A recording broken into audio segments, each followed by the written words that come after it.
E aí, gente, como é que vocês estão? Vamos embora de podcast? Gente, primeiramente, pedir desculpas para quem viu o vídeo de ontem. A gente ouviu a coletiva do Odair Helman. A gente não, né? No caso, só eu ouvi a coletiva do Odair Helman. Porque o programa que eu uso para gravar o vídeo, ele não estava captando som. Por algum motivo, não tava, e eu não reparei, né? E aí, quando eu terminei de gravar, eu fui ver depois, me mandaram e falou, ó, tá sem áudio, cara. Eu falei, putz, não dá pra gravar, não tenho mais tempo de gravar de novo. E não deu. Coloquei só na descrição lá que, enfim, faz parte. Eu peço desculpas mais uma vez pelo amadorismo. Acho que tá tudo certo, tudo testado. Hoje a gente vai tentar ouvir a coletiva. Tentar não. Vamos tentar, né? Porque eu vou ouvir, só que eu vou ver se tá gravando certinho. Vai ouvir a coletiva do técnico. Cara, falhou a memória. Falhou a memória. Falhou. Falhou. A memória falhou. Fernando Diniz. Fernando Diniz, é isso. Vamos ver a coletiva do técnico Fernando Diniz. Fluminense que vem de uma goleada depois de perder, né, depois de perder para o Volta Redonda. Teve uma derrota também para o Botafogo. O Diniz até vai falar sobre o pênalti perdido. Então eu queria ouvir um pouco do Diniz, faz tempo, né? Que o Eduardo Barros era que estava dando a coletiva, então, todo respeito, mas eu queria ouvir mesmo o Diniz, né? Que ele é o treinador mesmo. Então eu queria ouvir o Fernando Diniz, vamos ouvir um pouquinho. Alguns resultados importantes da rodada, já vou repercutir, mas vamos falar da rodada primeiro, depois eu falo do Mundial de Clubes. Tem notícia importante para o torcedor rubro-negro, notícias que podem animar, mas com responsabilidade. Sempre importante a gente falar isso, como diria o Felipe Melo, com responsabilidade, né? Sempre com responsabilidade. Vambora com o giro da rodada aqui. Ituano 0, Água Santa 3. Belo placar para o Água Santa. O São Paulo venceu o Santo André. Um jogo que o São Paulo até mereceu. Mas, gente, vamos ser sinceros. O São Paulo fez o gol no finalzinho da partida. Já nos acréscimos, foi um gol assim na bacia das almas. Merecimento por merecimento? Eu não sei, cara. Para mim, o torcedor tricolor, peço perdão aqui, mas para mim o resultado mais justo seria o 0-0, tá? São Paulo criou mais, teve mais atitudes. O goleiro de Santo André teve os seus bons momentos. Inclusive, eu ouvi um pouco da narração do Nilson César na Jovem Pan e ele falou, cara, esse goleiro do Santo André, ele é melhor que os 3 goleiros do São Paulo somados, né? Só pra você ver, você vê a situação do São Paulo, né? Em termos de goleiro. Mas cara, não foi um jogo legal. O São Paulo, o que eu falei, teve até as melhores chances. O goleiro do Santo André teve que fazer boas defesas, mas, pô, sei lá, assim, não convenceu. Esse que é o ponto, não convenceu. São Paulo tá devendo e óbvio que vai dever por muito tempo, porque é um elenco novo, é um elenco em formação. Se a gente for parar para pensar, tem até menos qualidade individual que no ano passado, mas o Rogério Ceni falou no início, ele vai apostar muito no conjunto. Então vamos ver, cara. Assim, eu acho que é um trabalho em evolução, mas essa partida em específica, eu falei, cara, merecimento para mim, o merecimento era empate, né? O merecimento era empate. Enfim, peço perdão até ao torcedor São Paulino, mas fazer um gol no desespero, cara, nunca é um gol que é merecido, né? Vamos combinar. Corinthians 2, Botafogo de Ribeirão Preto 0. Tradicional, né? Corinthians mandante é um resultado tradicional, mas é importante destacar o trabalho do Fernando Lázaro. Ele como interino, ele já tinha conseguido fazer um bom trabalho no Corinthians e me parece que não foi ao acaso, né? Fica cada vez mais evidente que aquilo não foi ao acaso. O Fernando Lázaro ele conhece bem o elenco gosta dele. Mais uma vez o Roger Guedes exaltou o Fernando Lázaro. Então ele vem fazendo um bom trabalho, ele conhece o elenco. Aparentemente ele mostra que ele vem sinalizando que ele sabe lidar com os jogadores, principalmente um jogador engenhoso como é o Roger Guedes. Eu só me pergunto se ele vai ter esse respaldo e se o Roger Guedes vai ter essa admiração no momento em que o Fernando Lázaro tenha que tirado da partida por uma opção tática, algum jogador que é expulso, né? Ou o jogador não está bem na partida, literalmente está jogando muito mal. cometendo muitas gafes, eu me pergunto o que, que vai ser a partir desse momento, ou no momento em que o Corinthians tiver um momento de baixa, enfim, baixa de rendimento, o que é normal, isso aqui, tá rogando para não, isso é normal, isso vai acontecer com 100% das equipes ao longo da temporada, 100%. Todas as equipes vão ter um momento de baixa produtividade, e aí que eu acho que a gente vai ver se o Fernando Lázaro realmente ele está preparado para esse momento, mas que ele é um bom treinador, isso de fato fica evidente, cada vez mais fica evidente que não foi por acaso que ele fez já como interino, ele é óbvio que tem muito trabalho para ser feito, mas ele mostra que, acima de tudo, que ele é um treinador, eu diria, conciliador, né? Um treinador conciliador. Ele entende as necessidades, as carências do elenco, ele entende principalmente no aspecto de grupo, assim, comportamental, de saber lidar com jogadores complicados. E eles vêm fazendo isso muito bem e o time vem correspondendo. A partir do momento em que você tem um bom relacionamento e dá confiança para o jogador, é muito mais provável que esse jogador vai render. Então, principalmente, eu cito aqui o Roger Guedes, a gente sabe, e não é perseguindo o jogador, a gente sabe que é um jogador engenhoso. E o jogador querer jogar todos os jogos, isso é louvável. É um cara que mostra que está com vontade de jogar, de participar e de ajudar a equipe a vencer. Agora são cenários e cenários, e tem dia que ele não vai estar bem, mentalmente vai estar cansado, fisicamente desgastado, né? Então tem tudo isso. E é nesse momento que a gente vai conseguir ver, de fato, o quanto que o Fernando Lázaro ele é querido pelo corintiano, mas por enquanto o trabalho ele é muito promissor. Ele vem sinalizando que pode fazer muito bem para o Corinthians. Muito bem para o Corinthians. E cá entre nós, e com todo respeito ao Vitor Pereira, o que o Fernando Lázaro já fez como interino e agora nesse início de trabalho, para mim, comparativamente de início de trabalho para início de trabalho, já é muito melhor do que o Vitor Pereira fez. É óbvio que a gente tem que pôr os contextos. O Lázaro está lá no Corinthians há muito tempo, ele conhece a estrutura do clube, conhece o futebol brasileiro, ele conhece os jogadores, é um cenário diferente. Mas ele, por ser um novato, acho que a gente dá para equiparar, né? Dá para equiparar um novato, um cara experiente com título, com vários títulos no campeonato português. Eu acho que dá para a gente colocar num nível de igualdade.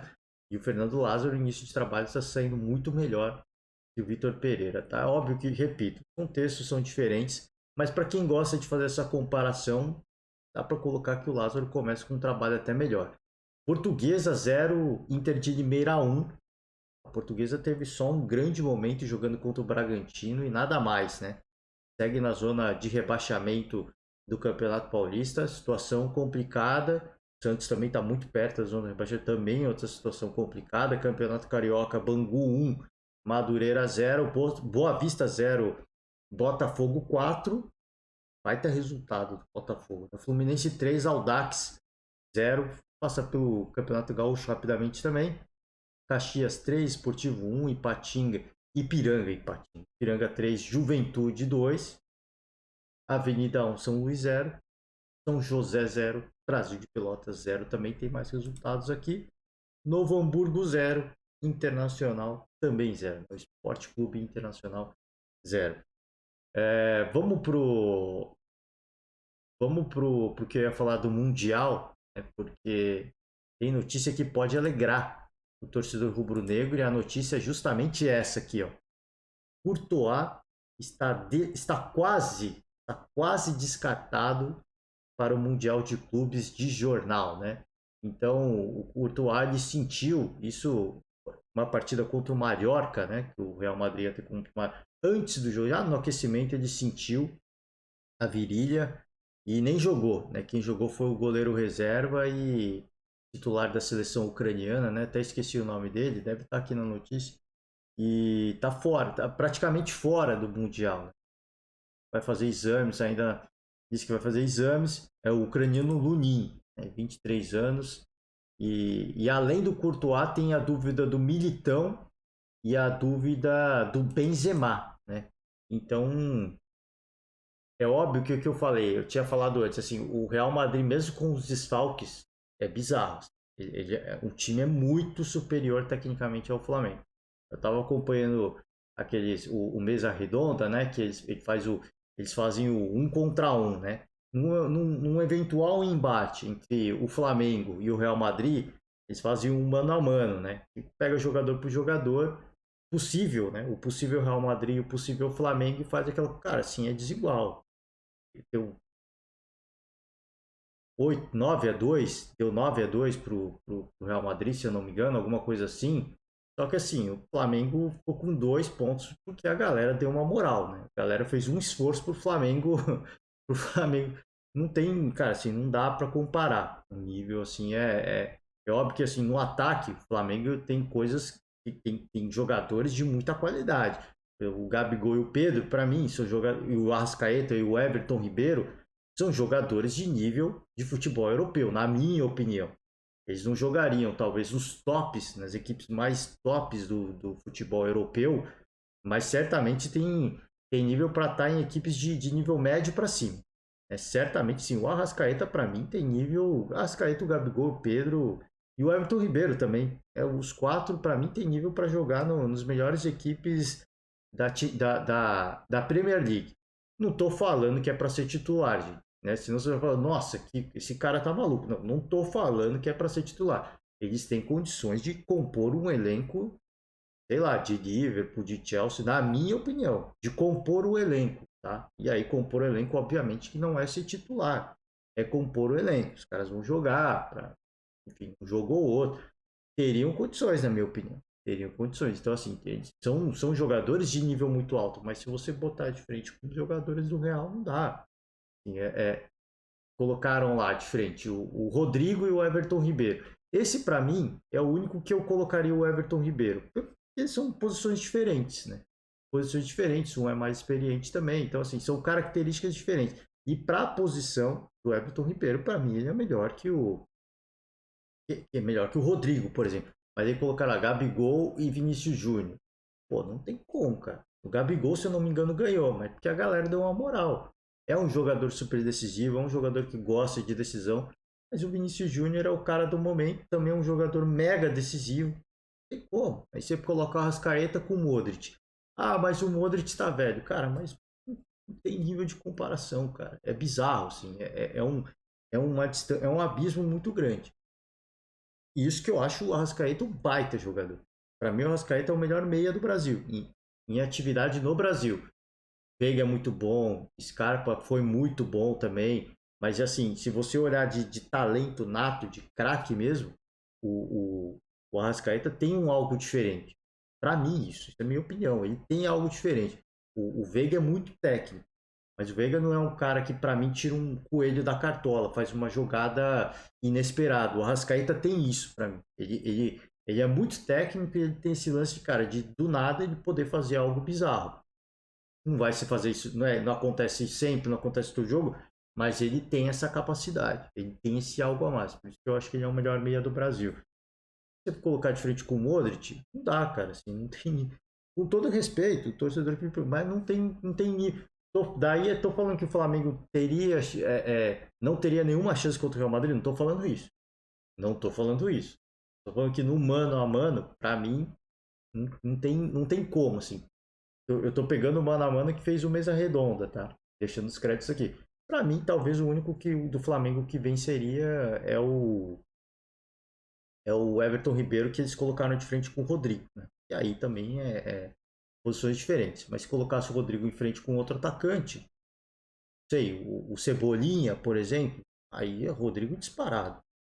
Rodrigo disparado, na minha opinião, né? Na minha humilde opinião. Mas são coisas para mexer com a mística, com a superstição do torcedor rubro-negro. Eu acho que tem que ter um pouco de cuidado, um pouco de cautela, porque, cara, o ano passado eu acompanhei muito programa esportivo quando o Palmeiras viajou rumo ao Mundial, né? Quando a gente ouvia os programas esportivos, sempre é natural você fazer a comparação fazer a comparação não, fazer a projeção da final, né? Ah, vai ser Palmeiras e Chelsea, e 100% dos programas, os caras sempre falavam: "Ah, calma, primeiro precisa chegar na final. Primeiro precisa chegar na final. Primeiro". E com o Flamengo, os caras não estão fazendo isso. Os caras já estão projetando, vai ser uma grande final. Um ou outro sempre fala: calma, né? tem um adversário enjoado pela frente, que todo mundo sabe que o Flamengo é mais time, mas o Flamengo tem uma nova comissão técnica. E esse é o ponto, é isso que me preocupa, entendeu? Eu não estou rogando praga, eu acho que o Flamengo é muito mais time, acho que, espero, torço para que cheguem na final tanto o Real Madrid quanto o Flamengo, mas é preciso tomar um certo cuidado, porque assim, não é que o adversário vai olhar e vai fazer igual o Thiago Silva, né?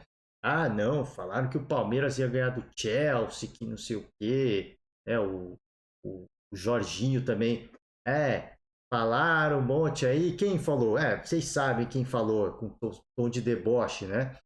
E por isso que eu tô falando assim, cuidado, né? O Real Madrid não vai fazer isso, né? Não vai ficar com essa criancice que fez os brasileiros do Chelsea.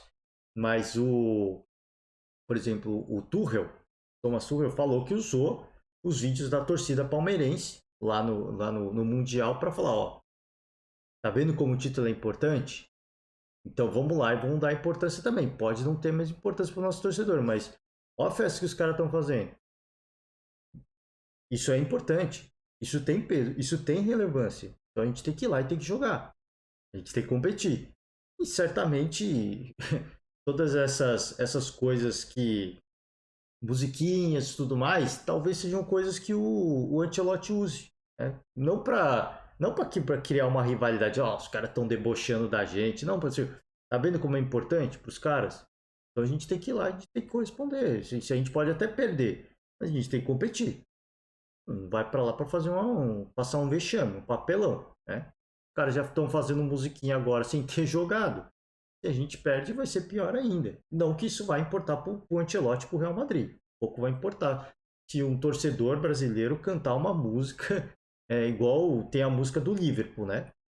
Do Flamengo, do primeiro Mundial do Flamengo. Agora, isso pouco importa para eles. Não estão nem aí. Mas eles podem usar isso para falar, cara, isso é importante. A gente tem que ir lá, a gente tem que competir, a gente tem que fazer um belo papel. Daí a ganhar é outra história.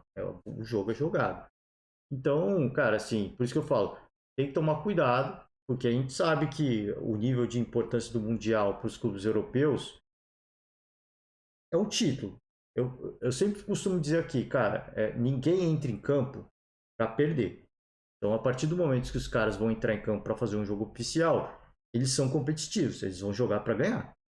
Não tem essa de, vai jogar mais ou menos, vai jogar desleixado. Não, eles não vão fazer isso. Agora, eles não vão jogar com a mesma vontade, com a mesma pegada, dividindo todas as bolas que eles jogariam uma final de Champions, né? É isso que a gente tem que entender, ter um entendimento. Não é que não vale nada, mas é um nível diferenciado de entrega que eles vão deixar dentro de campo. Eles têm essa consciência. Assim, o jogador europeu, ainda mais os mais experientes, como é o Modric, como é o Benzema, eles sabem dosar. Eles sabem dosar. A gente tem que fazer isso aqui para jogar bem, para ser competitivo. Eventualmente, de acordo com o desenho da partida, se depende do Flamengo faz um gol primeiro, eles vão mudar o comportamento. Não, agora a gente precisa entregar um pouco mais, vai dividir um pouco mais as bolas. Mas até o 0 a 0 os caras vão jogar, né, para fazer um jogo mais cadenciado, um jogo mais controlado, para não se desgastar fisicamente, porque eles têm a sequência da Champions logo depois do Mundial. Então, assim, esse é o ponto. Assim, não é que é um jogo que não é importante, mas é um jogo que eles vão gerenciar. Vai ter um gerenciamento de esforços, né? E eles conseguem fazer isso muito bem. Então, cara, assim, por isso que eu falo, tomar um certo cuidado, porque tem um jogo. Se pro Flamengo, se pro Real Madrid, eles podem não usar no sentido de gerar uma rivalidade, de os caras estão já achando que vão ganhar da gente, tá cantando, mas pro Al Hilal os caras vão usar. Pro Al Hilal eles vão usar. Ó, já tá falando que chegou na final, já tá falando que é favorito, que é mais time, que vai jogar com o Real Madrid. Com o Al Hilal os caras podem fazer isso. Eles devem fazer isso certamente, para pilhar os jogadores, para motivar os jogadores contra o Flamengo. Eu ainda acho que o Flamengo é muito mais time. E que o Flamengo deve passar sem grande susto. Não, sem grande susto eu não diria. Porque o trabalho do Vitor Pereira é um trabalho novo e ele não me convenceu ainda. Apesar de ter feito 3 gols do Palmeiras na Supercopa do Brasil, O time do Vitor Pereira ainda não me convenceu. Não teve uma partida que você pode, apesar das goleadas, não teve uma partida que você fala, cara, o time tá tomando rumo, tá tomando corpo. Ainda para mim é um time muito indefinido. É um time que tem tanta qualidade, mas tanta qualidade, e o Vitor Pereira não gerou mal-estar, como gerou o Paulo Souza, por exemplo. Então os caras estão jogando, né, o futebol deles sem estar desanimado, sem estar infeliz, sem estar com bronca do treinador. E eles vêm fazendo gols nas equipes frágeis. Né? As equipes que são tecnicamente frágeis, no caso o Palmeiras, tem muito espaço, né? O próprio Vitor Pereira falou, um jogo com 7 gols, o que você pode imaginar? Né? Um jogo taticamente impecável? Óbvio que não. Para ter tomado tantos gols, houveram problemas. E, de fato, houveram problemas nas defesas das duas equipes, né? Mas o Flamengo mostra que tem um ataque muito forte. Então, é por isso que eu falo, tomar um certo cuidado, porque o Al Hilal para o Real Madrid pouco importa se o torcedor tá cantando musiquinha, se a imprensa tá discutindo já, debatendo o confronto com o Real Madrid, para o Real Madrid não importa isso. Agora para o Al Hilal importa. Esses caras vão usar isso para, ó, já estão achando que passou da gente, já estão achando que passou da gente. Vai deixar tudo dentro de campo, né? Então, e o Al Hilal, muitos jogadores são daquela seleção da Arábia Saudita que bateu a Argentina, né? O que isso quer dizer? Que é um time forte? Não. Não quer dizer que é um time forte, mas é um time que, como conjunto, ele pode ser muito organizado e dificultar muito para o Flamengo. É isso que sinaliza. Eu não sei como joga o Hilal. Não sei como joga o Hilal. Mas o fato de ter 7, 8 jogadores da seleção da Arábia Saudita, né? O que isso diz para mim? Que é um time forte, poderoso? Não. É porque a seleção da Arábia Saudita não tinha nada demais. Mas era um time que coletivamente era muito organizado. Então isso sinaliza para mim que o Flamengo vai enfrentar uma pedreira. Mas ainda assim, acho que o Flamengo é muito superior. Não vai ser um jogo fácil para mim. Não vai passar fácil. Mas eu acho que o Flamengo deve passar. Porque no ataque tem muita qualidade. Né? O ataque tem muita qualidade. Então, mas fica aquela coisa, né? O trabalho, vamos ver o que o Vitor Pereira vai organizar. Porque até agora a gente não viu muita coisa. Assim, de um trabalho tático de excelência, ainda não teve muita coisa. E ele mesmo fala que não teve tempo de trabalhar. Agora ele vai ter que usar muito, né, aquela tal da mobilização, a capacidade dele de mobilizar o time, né, de pilhar o time para esse jogo. Eu acho que isso vai valer muito mais do que qualquer aspecto tático que ele ainda não conseguiu implementar, não teve tempo. Isso é compreensível. Né? Agora, acompanhar como que ele vai fazer, né, esse trabalho psicológico que o seu conterrâneo Abel Ferreira sabe fazer com maestria, né? Inclusive na Supercopa do Brasil fez um baita trabalho. Para quem não viu, eu faço o convite, dá uma procurada, porque é impressionante o que o Abel Ferreira faz, uma mobilização para um jogo importante, né, no período, né, no dia anterior a um jogo tão importante como foi a Supercopa do Brasil, tá? Vamos seguir? Já estou com bastante tempo aqui, vamos ver a coletiva do Fernando Diniz. Então, sempre deixar os créditos aqui, tá? Fluminense Futebol Clube, canal oficial do Fluminense no YouTube. Se inscreve. Primeiramente, é o que eu sempre falo. Sempre vou fazer o convite, né? Se inscreve. Se você é torcedor tricolor do Fluminense, cara, já você tá atrasado, né? Já tá atrasado. Então faça o favor de curtir de se inscrever. E se você gostar do que o Fernando Diniz falar na coletiva, deixa o like no vídeo, né? Dá uma moral pra galera que gera o conteúdo. Eu falo e repito exaustivamente. Dá uma moral pra galera das TVs, dos clubes. Eles geram conteúdo para você, torcedor, para você que apenas acompanha o futebol, que tem algum jogador que você gosta muito. Gosto muito do Fábio, né? Pô, como é que você vai ver alguma coisa? Graças à TV Fluminense. TV do Fluminense. Então, dá uma moral pra galera. Vamos seguir. Deixa eu acelerar agora, porque eu já tô falando demais. Tô falando demais. Pô, em 1,25 e 10 minutos de coletivo, acho que vai dar pra ver tudo. Vamos tentar ouvir tudo. Então, seguir aqui. Deixa eu aumentar o volume. Cara, eu não sei se eu estou com o meu fone adequado. Bom, vou seguir, vamos ver. Se sair som no microfone, eu vou pausar o vídeo. Deixa eu ver aqui. Deixa eu dar uma olhada.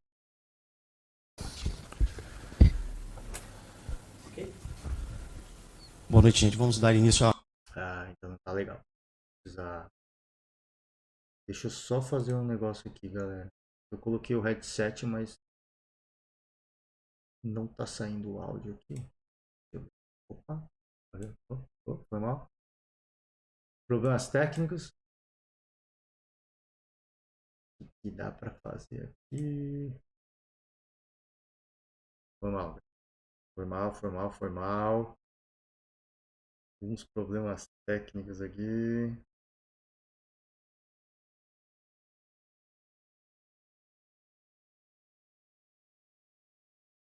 Ainda não conectou. Calma aí. Foi.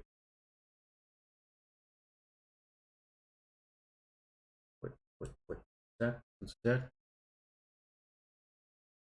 Tudo certo. Então, tá um pouco aqui. Beleza. Perdão, galera. Perdão. Por cada dia que passa, eu vou cometendo uma gafe, né? Faz parte. Vamos seguir. Agora vai. Coletiva do Fernando. a coletiva do técnico Fernando Diniz, Fluminense 3, Audax 0.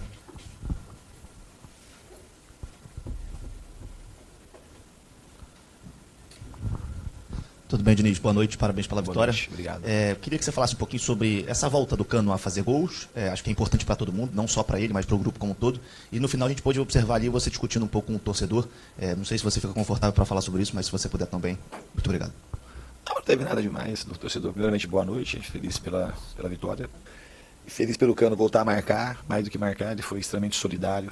Correu assim como correu ano passado e tem tudo para fazer e reeditar uma temporada brilhante. Então é muito importante para a gente que ele tenha conseguido tanto fazer os gols como nos ajudar bastante, como já tinha ajudado na quinta-feira contra o Volta Redonda. E quanto torcedor normal, não foi uma discussão nada, foi uma coisa mais uma... Estava lá cobrando e tal, mas assim foi super de boa. Boa noite, Diniz. Max Pimenta da Web Rádio. Bom, introdução tranquilo, clichê, normal, né? Feliz pelo Cano voltar a marcar. E a discussão de torcedor, normal, né? Coisa do jogo. Esportiva. Primeiro, assim como falado, parabéns pela vitória de hoje. Obrigado. E, Diniz, no início da partida a gente percebeu que o Fluminense estava quase defendendo, tipo um bloco baixo. Não estava fazendo aquela marcação-pressão que normalmente ela faz. Seria mais ou menos uma alternativa que você está buscando para tentar corrigir essas jogadas que o Fluminense tem sofrido, essas bolas nas costas dos laterais, do zagueiro? Caraca, esse cara fala rápido, hein? Foi mal, velho. De repente, ou Diniz? Não, ao contrário disso. A gente voltou, a gente sempre faz esse tipo de marcação. A gente acaba fazendo essa marcação, quando a gente toma a transição, o time volta para recompactar muito rápido e acaba descendo a linha de marcação.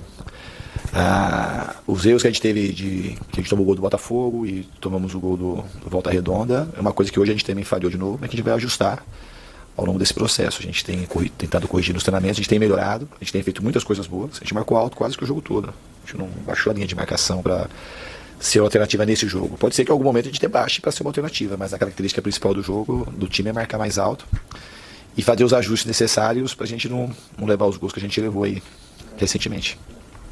Cara, isso é um problema que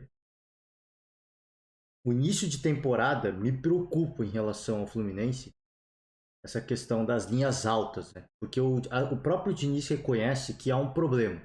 Isso aconteceu contra o Botafogo, aconteceu contra o Volta Redonda, aconteceu nesse jogo contra o Audax, só que o Fluminense não tomou gol, não foi vazado. E assim, é um problema reconhecido pelo Fernando Diniz. A questão de você ter as linhas altas, e aí é que ele falou, tá, às vezes a gente baixa as linhas mesmo porque... e ele até contraria, porque assim, o repórter pergunta em relação a ter as linhas até mais baixas, né? Uma possível mudança tática para evitar ser vazado, né? Como aconteceu nos 2 últimos jogos que eu falei.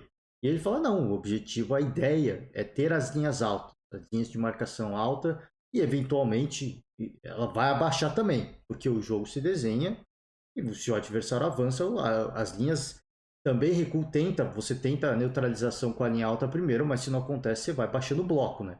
Então isso é normal, isso faz parte do jogo. Agora, o fato de ter esse problema, ele já reconhecer esse problema, e isso acontecer em 3 partidas seguidas, me preocupa em relação ao restante da temporada. Porque a partir do momento em que o Fluminense ele ficar ajustado tecnicamente, pelo menos pensando nesse início de temporada, vai estar ajustado tecnicamente, fisicamente o time vai estar bem, essas linhas de marcação alta vão ser eficazes. Elas vão funcionar legal. Então o Fluminense vai recuperar a bola rápido, vai manter a pressão no adversário e vai encontrar muitos gols através desse caminho. Você mantém a linha de marcação alta, você recupera a bola muito rápido, o time não se desgasta e você fica o tempo inteiro pressionando o adversário. Isso vai acontecer. Isso vai acontecer quando o Fluminense chegar no nível técnico, tático e físico ideal, que vai ser daqui a algumas semanas, talvez alguns meses. Isso vai ser muito eficaz. Agora, numa temporada, chegar no meio de temporada, eu me pergunto se isso vai dar certo. Eu não sei se o Fernando Diniz está insistindo nisso para que o time entre em sintonia, em ajuste rapidamente, o mais rápido possível, ou se ele não está conseguindo, ou se ele simplesmente não quer mudar. Ele não quer, cara, um início de temporada, então vamos tentar outras opções táticas, vamos tentar fazer outras coisas, porque vai ser um recurso isso. A gente sabe que o meio de temporada vai ser algo semelhante com o começo de temporada. Um time que vai estar fisicamente desgastado, mentalmente exausto. Então a gente tem essas opções para uma temporada tão longa, a gente tem outras opções táticas, né? E me preocupa assim, se é uma opção deliberada de continuar fazendo isso para que o time se acostume, para que o time se ajuste o mais rápido, ou se é uma coisa que ele está tentando corrigir e simplesmente não está dando certo, ou se ele está ignorando também que isso pode acontecer no futuro. Falo, cara, no meio da temporada, os caras, o que está acontecendo agora vai acontecer de novo, porque o time vai estar cansado, o time vai estar desgastado. E essa questão de você jogar com bloco alto, com as linhas altas, isso vai te punir. Então isso me preocupa, assim, em relação ao restante da temporada, se o Fluminense eventualmente chegar numa decisão de mata-mata importante, numa decisão de campeonato importante, isso pode ser determinante por uma disputa de uma vaga, por uma disputa de título, né? Diniz, boa noite. Thiago Lima do GE. Parabéns também pela vitória. Duas perguntas, Diniz. Primeiro sobre o Keno ali no ataque, esse ataque, hoje o Keno e o Cano começaram a dar liga, se a gente pode dizer assim, se essa movimentação já está do jeito que você pensa para esse ataque do Fluminense. Eu também queria te perguntar a respeito de voltar 2 jogos atrás, porque você infelizmente não falou, né, depois do clássico, só para a gente entender o que houve naquela cobrança de pênalti, por que o Calegari bateu, se foi uma decisão sua de campo. O Eduardo Barros falou que foi uma decisão de campo, mas só para a gente entender o que rolou naquele processo. Obrigado. Em relação ao Keno e o Cano, eles fizeram uma partida boa, mas assim, a gente ainda certamente vai melhorar. O Keno está acabando de chegar num time que joga de uma maneira diferente que ele estava habituado. Mas é um jogador que a gente acredita demais no potencial dele. Sempre trouxe problemas quando a gente joga contra, então jogava contra. Pô, esse barulho é do vídeo, tá? Tá fazendo um barulho de chiado. Isso é da coletiva, tá? Foi mal aí, galera. Não sou eu que tô fazendo esse barulho, não. Então agora está a nosso favor e é muito bom tê-lo aqui.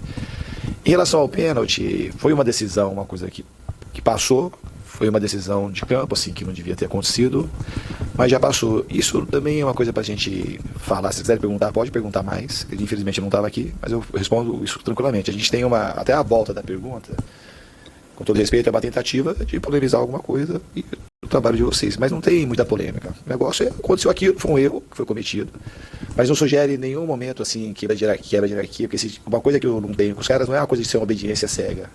Os jogadores fazem inúmeras coisas que vocês veem com muita clareza, que os caras são muito obedientes, muito disciplinados. Os caras, a gente tem um entrosamento muito grande, que não é por conta de um erro cometido que isso, você pode falar que teve uma quebra desse tipo de coisa, foi uma indisciplina.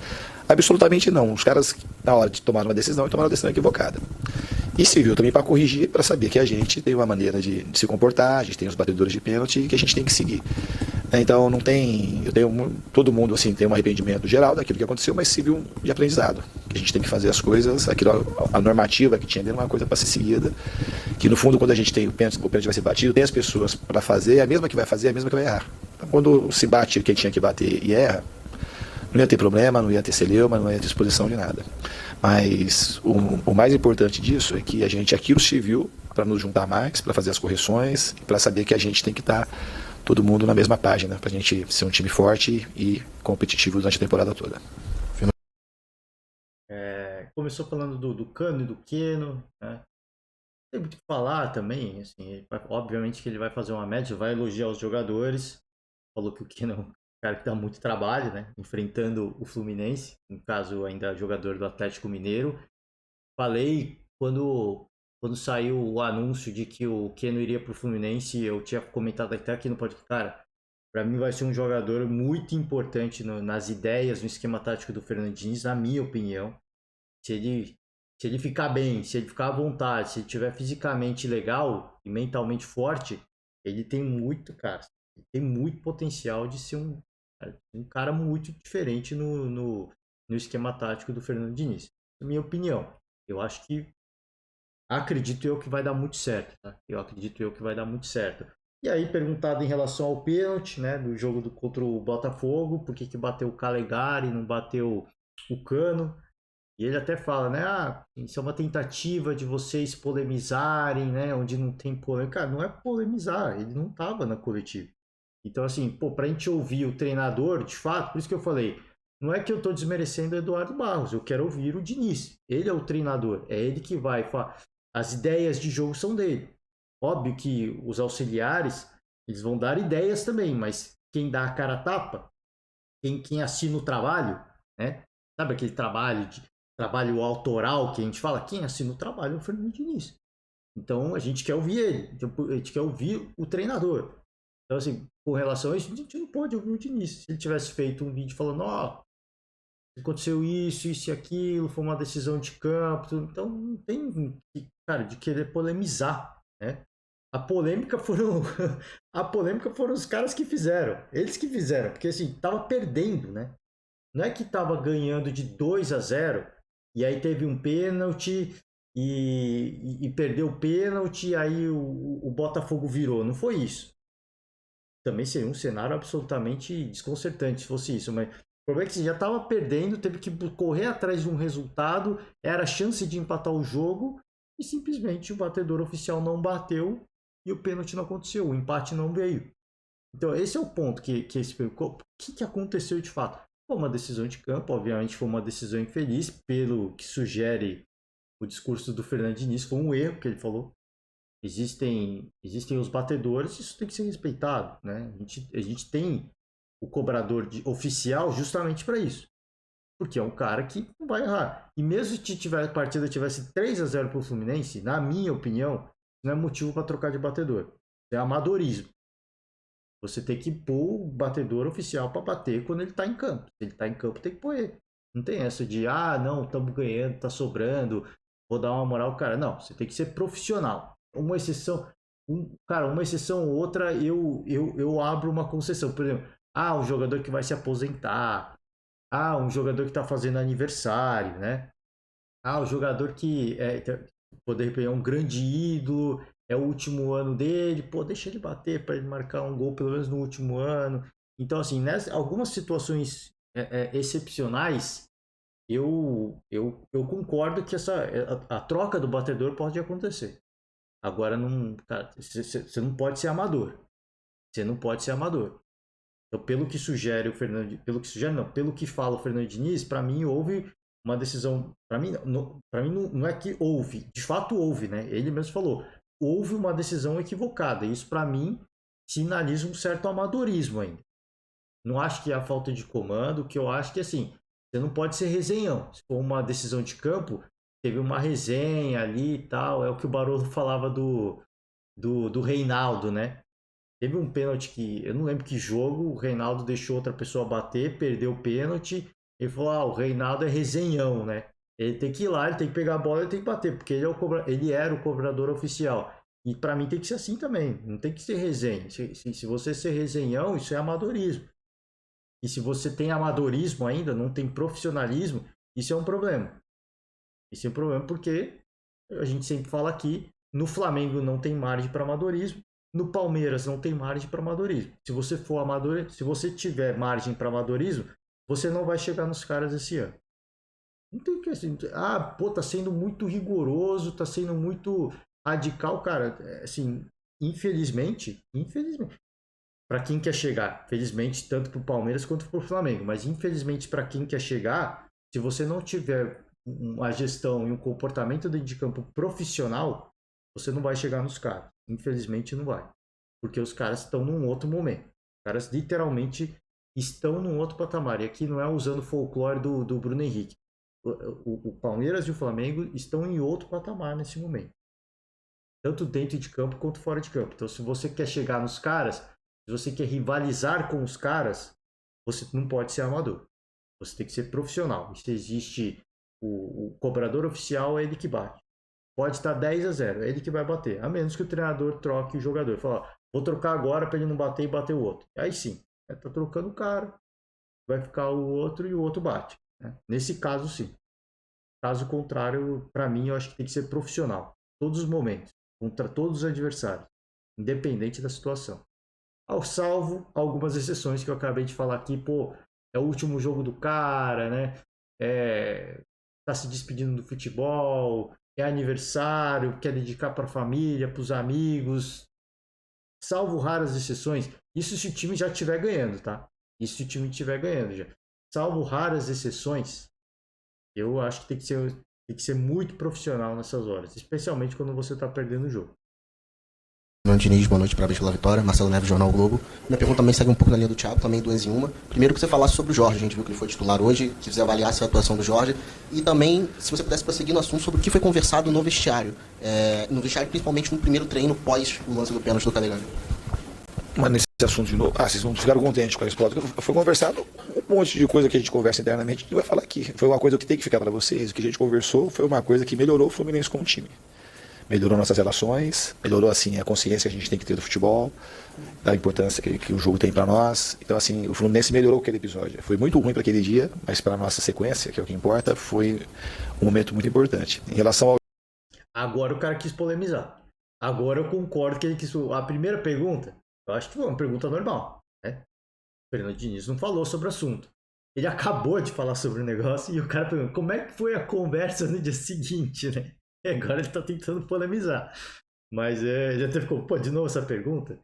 E falou que isso fortaleceu, fez o clichê, né? E não sei se...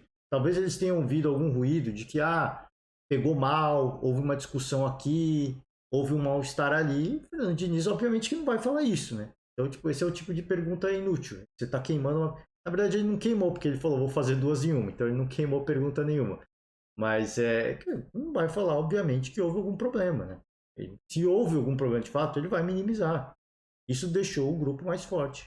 Deixou a equipe mais forte como grupo. E você viu para nos unir, você viu para mostrar que, cara, se existe uma hierarquia de cobrança, de bola parada, essa hierarquia tem que ser seguida, independentemente do que está acontecendo dentro de campo, independentemente dos contextos, isso a gente tem que ser profissional. Então, acho que se essa foi a discussão que houve, cara, a gente tem que ter um comprometimento com a bola, né?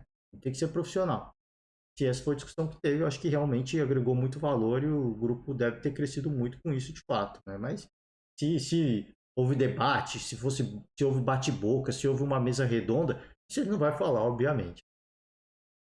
O Jorge veio de um período de inatividade muito grande. Depois que ele saiu do Santos, ele acabou jogando poucas partidas. O último jogo dele com 90 minutos tinha sido Palmeiras e Avaí, na ressacada, acho que no meio do ano passado. Então ele é um jogador que está readquirindo a melhor forma física. A gente sabe que ele tecnicamente é um jogador acima da média e a gente está procurando dar todo o suporte para ele ganhar o mais rápido possível a melhor condição dele. Diniz, boa noite, Duda Dal Ponte. Você falou do Jorge, claramente ainda está ganhando ritmo, está ganhando, né? Tá ganhando ritmo de jogo, condicionamento físico, então ainda está longe do ideal, né? Aqui da TV Globo. Queria te perguntar sobre o calendário. Se a gente pensar nos 4 grandes do Rio de Janeiro, você foi o único que começou com o time titular, revezando ali entre titular, reserva, mas com o time principal. Chegando hoje, na 7ª rodada, pensando na posição que o Fluminense está, sabendo que tem mais algumas 4 rodadas pela frente, mais semifinal ou Taça Rio, enfim, foi uma decisão acertada? E pensando na transição física dos jogadores, ritmo, você acha que o Fluminense está bem para continuar a temporada? Eu acho que foi uma decisão bastante acertada. Vou aproveitar assim que ganhou, que quando isso é uma troca, né? Pra gente poder assim ajudar um outro e vocês fiquem à vontade para questionar o que vocês quiserem. Quando perde um jogo lá, como perdeu contra o Volta Redonda, que é um time que está muito bem no campeonato, bem treinado, com jogadores com muita saúde, um treinador que está lá há mais de um ano e fez jogos parelhos tinha feito já contra o Botafogo, jogou até melhor que o Botafogo e perdeu, venceu o Vasco e acabou ganhando da gente. E mereceu ganhar o jogo, somente pelo que aconteceu no segundo tempo. A gente fez um bom primeiro tempo lá. E aí algumas pessoas assim, cai do céu aquelas coisas fáceis pra gente melhorar o debate sobre futebol, de pô, o time mal fisicamente. Mas a pessoa não enxerga, a pessoa consegue enxergar só o resultado do jogo. O Volta Redonda teve 4, 5 jogadores saindo com cãibra e os caras falaram que o Fluminense está mal fisicamente. A gente não tem um jogador machucado. A gente tem um dos melhores staff do Brasil. A gente fez uma programação dos 50 dias totalmente pensada naquilo que era melhor. E o time está voltando. Se pegar as métricas fisiológicas do time, o time já está voltando rapidamente. A gente fez essa escolha e a gente tem prioridades no ano, mas acima das prioridades, sempre assim a gente ganhar o próximo jogo. E o Campeonato Carioca pra gente é importante pro torcedor também, a gente não ia abrir mão do Campeonato Carioca. A gente fez principalmente o primeiro mês de uma pré-temporada para conhecer os jogadores jogando, para dar ritmo para todo mundo, a gente acertou bastante a mão nisso, de uma maneira colegiada, com muita gente, foi um trabalho de muitas mãos. Então a gente assim tem que, eu já falo isso todas as vezes, assim, a gente tirar um pouco da análise do futebol, do resultado, a gente vai errar muito. Então o que valeu quinta-feira? Pra você ver, então quinta-feira nós jogamos lá, não recuperamos, tivemos nem 3 dias completos de descanso, teve a viagem, teve desgaste emocional da derrota, e o time hoje correu, ganhou de 3-0, e hoje a gente não fala que está mal fisicamente. Como é que o time está mal fisicamente quinta e hoje ficou bem fisicamente? Assim, aí se alguém erra, aí se toma gol, falha só porque é da defesa. Tem um conjunto de coisas que a gente precisa aprofundar. Nunca tomou um gol só por causa da defesa. Às vezes acontece uma coisa de análise faixa, assim, o goleiro teve uma falha muito grotesca, essas coisas tudo bem, mas a maioria das coisas que acontecem é um conjunto de detalhes. Quando você tem um time que falha. Então, assim, a gente tem que procurar melhorar, eu acho, esse debate de quando ganha, quando perde, quando empata, para a gente discutir as coisas que acontecem no jogo. Porque a gente ficar discutindo o resultado, ninguém precisa assistir o jogo. Chegou, ganhou, tá tudo bem, perdeu, tá tudo mal. Gente, obrigado, encerrando a coletiva do... Ficou meio bravo, né, agora no final, em relação à pergunta. O Fluminense começou, né, a temporada já com a sua força máxima, né? Não começou, tipo, várias outras equipes começaram com vários jogadores da base, ou começaram gerenciando seu elenco, alguns jogadores ainda ganhando condicionamento físico, então não iniciaram a temporada de imediato, e o Fluminense não, assim, na medida do possível já foi utilizando os titulares logo de cara. O Fernandinho ficou meio bravo com isso, porque o que isso insinua, né, de acordo com o Diniz? Que o Fluminense está muito mal fisicamente, né, que isso custou caro, né? E aí fala, cara, a gente não pode fazer um recorte pelo menos essa é a minha interpretação do que ele falou, né? De repente perde do Volta Redonda e aí a gente começa a fazer um recorte de que o time não tá bem, de que o time não tá legal, de que o planejamento não foi bem feito, mas não se vê que o time deles, vários jogadores saíram com cãibra, o nosso time não, né? Então, quem que tá mal fisicamente, na verdade? Então a gente não pode fazer um recorte.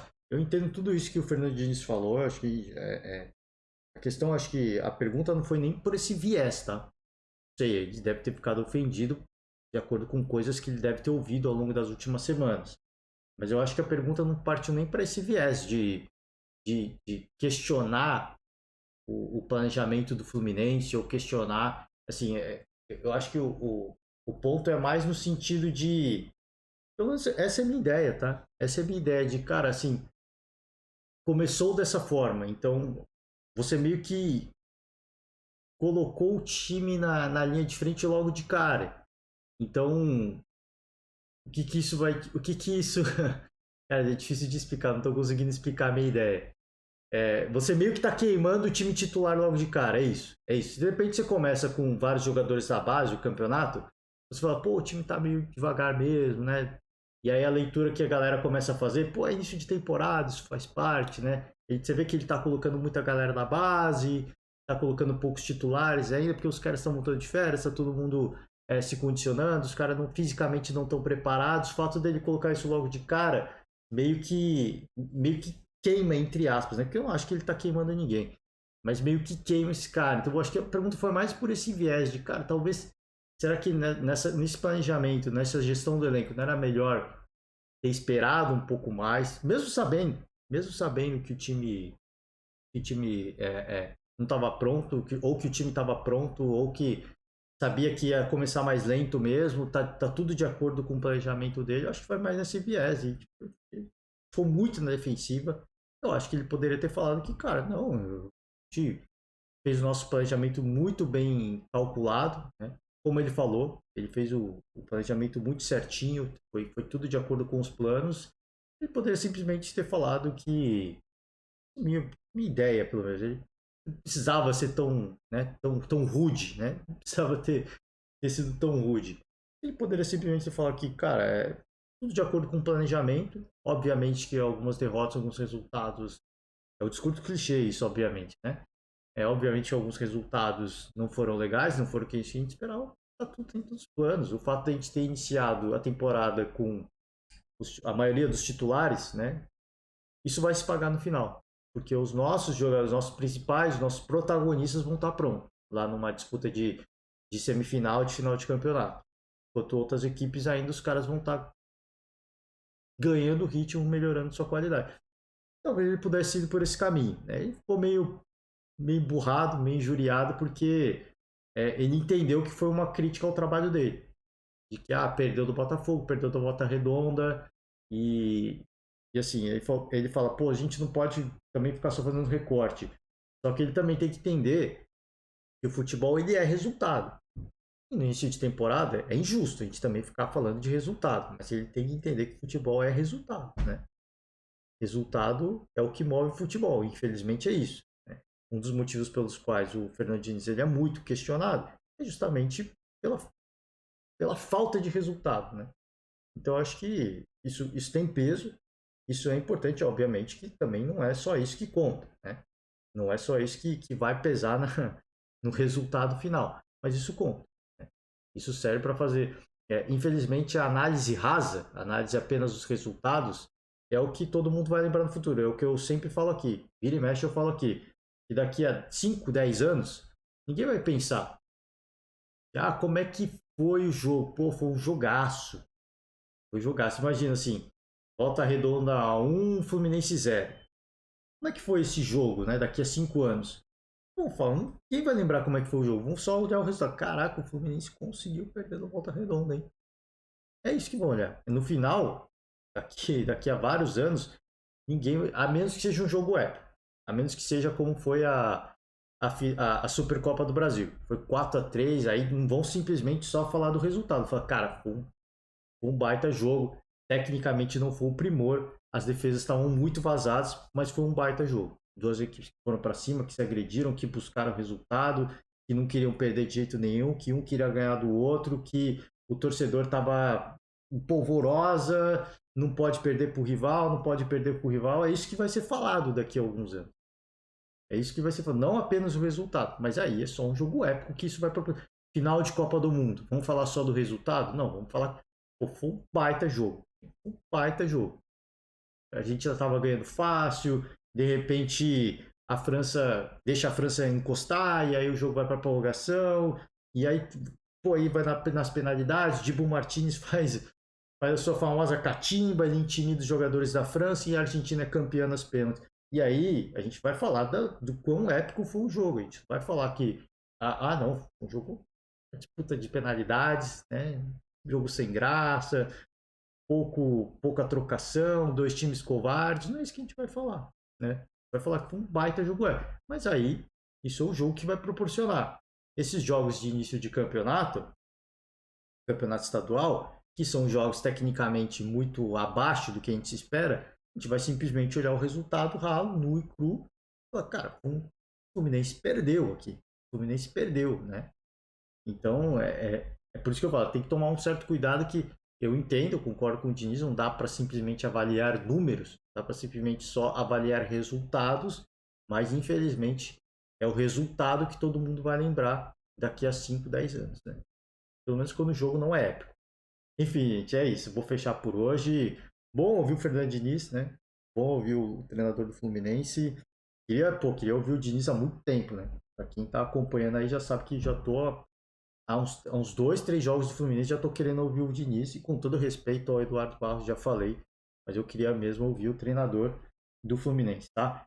É isso. Por hoje eu fecho a conta. Valeu demais para todo mundo. Ótima semana para vocês. Um forte abraço. Amanhã a gente tá de volta com mais podcast.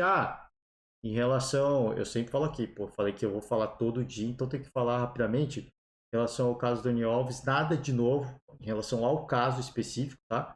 Então, só estou falando, levantando o assunto, porque eu falei que eu ia falar todo. O que tem de novo é um tal de um problema fiscal, né, que o Daniel tem com a Receita da Espanha. Né? Tem algum problema fiscal, ele tinha algumas empresas que fecharam, então ele está com uma dívida. É isso que saiu mais de receita. Pô, mas isso não tem nada a ver com o caso, por isso que eu não vou falar disso. Isso não vem ao caso, tá?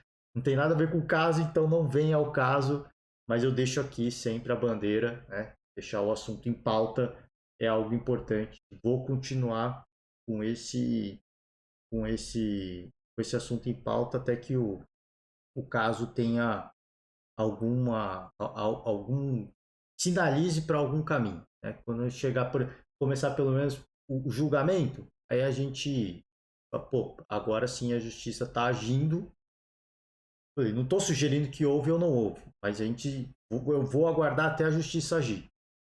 Ah, começou o julgamento, agora sim, pô, a gente vamos dar um descanso, porque agora a justiça está em ação. Por enquanto, óbvio que a justiça está em ação, mas não tem julgamento. Então é uma coisa que, de repente, as partes chegam a um acordo e tá tudo bem. Né? Tá tudo bem. E aí a gente vai parar de falar do mesmo jeito.